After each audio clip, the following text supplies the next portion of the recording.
ಬದುಕಿನ ಸಂಕಷ್ಟಗಳನ್ನ ಎದುರಿಸುತ್ತಿರುವ ನಿವೃತ್ತ ಲೈನ್ ಮ್ಯಾನ್. ಈತನಿಗೆ ಸಿಗಬೇಕಾದ ಪೆನ್ಷನ್ ಹಣವನ್ನ ನೀವು ಯಾಕೆ ಕೊಡ್ತಾ ಇಲ್ಲ? ಪೆನ್ಷನ್ ನಲ್ಲಿಯ ಜೀವನ ಸಾಗಿಸಬೇಕಾದವರು ಇವತ್ತು ಬೀದಿ ಪಾಲಾಗಿದ್ದಾರೆ. ಪೆನ್ಷನ್ಗಾಗಿ ಇವತ್ತು ಒಂಟಿಯಾಗಿ ಪ್ರತಿಭಟನೆಗೆ ಕೂತ ನಿವೃತ್ತ ಲೈನ್ ಮ್ಯಾನ್. ನೀವು ನೋಡ್ತಾ ಇದ್ರ ವಿಶೇಷ ಕಾರ್ಯಕ್ರಮ ನನಗೆ ಪೆನ್ಷನ್ ಕೊಡಿ ಸ್ವಾಮಿ, ನಾನ್ ರೋಹಿತ್.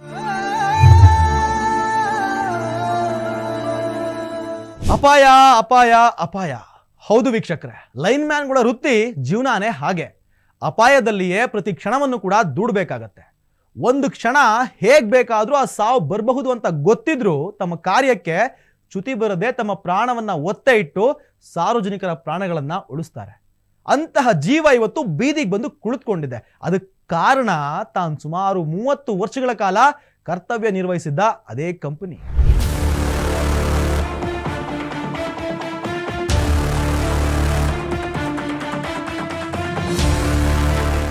ಈ ನಾಗರಿಕ ಸಮಾಜದಲ್ಲಿ 108 ಅಪಾಯಗಳು, ಹಲವು ತಾಪತ್ರಯಗಳು ಅನುಭವಿಸ್ತಾನೆ ಬದುಕು ಕಟ್ಕೊಳ್ಬೇಕಿದ್ದವರು ಲೈನ್ ಮ್ಯಾನ್ಗಳು. ಇವರಿಗೆ ಯಾವುದೇ ಭದ್ರತೆಗಳಿರೋದಿಲ್ಲ. ಇದ್ರೂ ಅವುಗಳನ್ನ ಸರಿಯಾದ ರೀತಿಯಲ್ಲಿ ಭದ್ರತಾ ಸಲಕರಣೆಗಳನ್ನ ನೀಡೋದಿಲ್ಲ.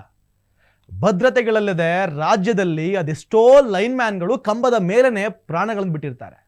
ಸಮಾಜಕ್ಕಾಗಿ ತಮ್ಮನ್ನ ಮುಡುಪಾಗಿಟ್ಟು ತಮ್ಮ ಸೇವೆಯಲ್ಲಿ ತೊಡಕೊಂಡಿರ್ತಾರೆ.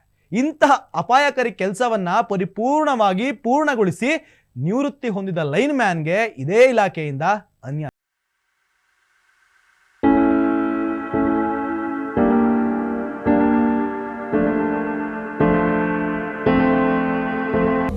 ಒಬ್ಬ ಲೈನ್ ಮ್ಯಾನ್ಗೆ ಪಿಂಚಣಿ ವಿಚಾರದಲ್ಲಿ ಆಗುತ್ತಿರುವ ಅನ್ಯಾಯವನ್ನ ಇವತ್ತು ನಾವು ನಿಮಗೆ ತಿಳಿಸ್ಕೊಡ್ತೀವಿ. ಇಲ್ಲಿದೆ ನೋಡಿ. ಹೌದು ವೀಕ್ಷಕರೇ, ಈತನ ಹೆಸರು ನಿಜಲಿಂಗಪ್ಪ ಅಂತ, ನಿವೃತ್ತ ಲೈನ್ ಮ್ಯಾನ್.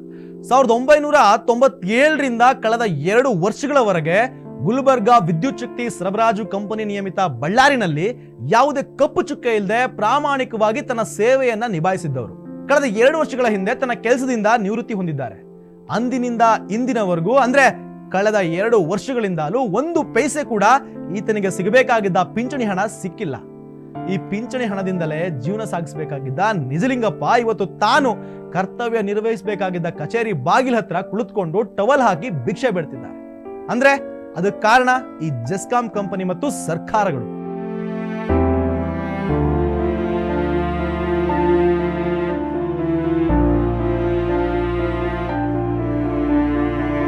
ತನಗೆ ಸಿಗಬೇಕಾದ ಪಿಂಚಣಿ ಹಣಕ್ಕಾಗಿ ಪ್ರತಿದಿನ ಕಚೇರಿ ಸುತ್ತ ತಿರುಗ್ತಾನೆ ಇದ್ದಾರಂತೆ. ಯಾರು ಕೂಡ ಇವರ ಸಂಕಷ್ಟವನ್ನ ಆಲಿಸ್ತಿಲ್ವಂತೆ.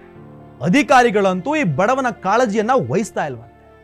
ನಿವೃತ್ತರ ಪಿಂಚಣಿ ಹಣ ಹಿಡಿದಿಟ್ಕೊಳ್ಳುವಂತಿಲ್ಲ ಅಂತ ಹೈಕೋರ್ಟ್ ಆದೇಶ ನೀಡಿದ್ರೂ ಸಹ ಸರ್ಕಾರ ಮತ್ತು ಕಂಪನಿಗಳು ತಡೆ ಹಿಡಿತಿರೋದು ಸರಿಯಲ್ಲ. ನಿವೃತ್ತಿಯ ನಂತರ ಜೀವನಾಧಾರ ಆಗಿರುವ ಈ ಪಿಂಚಣಿ ಹಣವನ್ನ ತಡೆ ಹಿಡಿದ್ರೆ ಇವರನ್ನ ನಂಬಿಕೊಂಡವರ ಪರಿಸ್ಥಿತಿ ಏನಾಗಬೇಕು? ಇನ್ನು ತನಗೆ ನ್ಯಾಯಯುತವಾಗಿ ಸಿಗಬೇಕಾದ ಹಣಕ್ಕಾಗಿ ಇವತ್ತು ತಾನು ಸೇವೆ ಸಲ್ಲಿಸಿದ ಕಂಪನಿಯ ಗೇಟ್ ಹತ್ತಿರ ಟವಲ್ ಹಾಕಿ ಹಣ ಬೇಡ್ತಿದ್ದಾನೆ ಅಂದ್ರೆ ಈ ನಾಗರಿಕ ಸಮಾಜ ತಲೆ ತಗ್ಗಿಸ್ಬೇಕು. ಅಣ್ಣ ಯಾಕೆ ಇಲ್ಲಿ ಕೂತಿದ್ದೀರಾ? ಸರ್ ಹೊಟ್ಟೆಪಾಡು ಸರ್, ರಿಟೈರ್ಡ್ ಆಗಿ 2 ವರ್ಷ ಆಯ್ತು.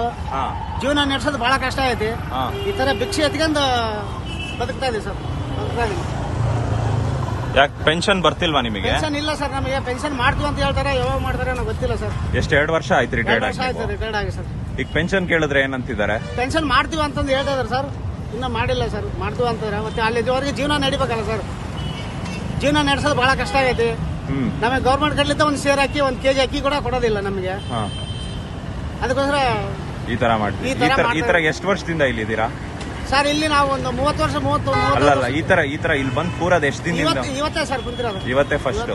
ಕುಂತಿರೋದು ಸರ್. ಯಾರು ನಿಮ್ ಇಲ್ಲಿ AW ಯಾರಿಗಾದ್ರು ಹೇಳಿದ್ರ ಈ ತರ ಮಾಡ್ತೀನಿ? ಇಲ್ಲ ಸರ್, ಅವ್ರಿಗೆ ಯಾರು ಹೇಳಿದ್ರೆ ಏನೋ ಆಗೋದಿಲ್ಲ ಸರ್ ಕೆಲಸ. ನಮ್ಮ ಹೊಟ್ಟೆ ಪಡೆ ನಾವು ಏನಾಗ್ತಾರೆ ಅದನ್ನ ತಗೊಂಡೋಗಿ ಜೀವನ ಮಾಡೋದು ಸರ್ ಅಷ್ಟೇ. ಅಲ್ಲ ಈಗ ಇಲ್ಲಿ ಮಾತಾಡಿದ್ರೆ ಏನು ಪೆನ್ಷನ್ ಬಗ್ಗೆ ನಿಮ್ AW? ಇಲ್ಲ ಸರ್, ಅಲ್ಲಿ ಮೇಲ್ವರೆಗೆ ಮಾತಾಡ್ತಾ ಇದಾರೆ ಸರ್. ಅದು ಕೋರ್ಟಾಗೆ ಪಾಸ್ ಆಗೈತಿ, ಎಲ್ಲ ಪಾಸ್ ಆಗೈತಿ. ಇನ್ನು ಮಾಡೋದು ಲೇಟ್ ಆಗ್ತದಲ್ಲ ಸರ್. ಮಾಡೋದು ಲೇಟ್ ಆಗುತ್ತೆ. ಏನಂತ ಹೇಳ್ತಾರೆ ನೀವು ಕೇಳಿದ್ರೆ? ಅದೇ ಮಾಡ್ತೀವಿ ಇನ್ನು ಪಾಸ್ ಮೀಟಿಂಗ್ ಐತಿ, ಮೀಟಿಂಗ್ ಮಾಡಿದ್ಮೇಲೆ ಮಾಡ್ತೀವಿ ಅಂತಾರೆ. ಯಾರು ಅಂತಿರೋದ ತರ? ಅಲ್ಲಿ ನಮ್ಮ union leader sir. Union leader Lakshmipathi sir, ಆಮೇಲೆ ಬಲರಾಮ್ ಸಾರ್ ಅಂತಂದು ಹೇಳಿ.